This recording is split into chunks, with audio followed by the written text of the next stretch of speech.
और ये देखिए आदरणीय स्वामी उपेंद्र शाह जी महाराज कर कमलों द्वारा हम सभी को सुंदर सा आशीर्वाद।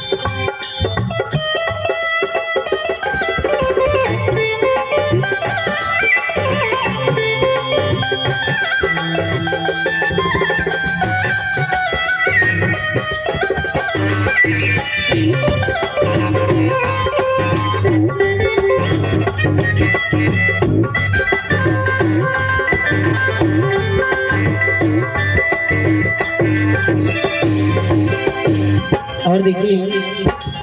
आलू भी जब लड़का छोट के लड़का जब माई से जिद करे कि खाना ना खाई तो माई वो लड़का के खियावे बगीचा से काटा करे भाव कैसे दूध भात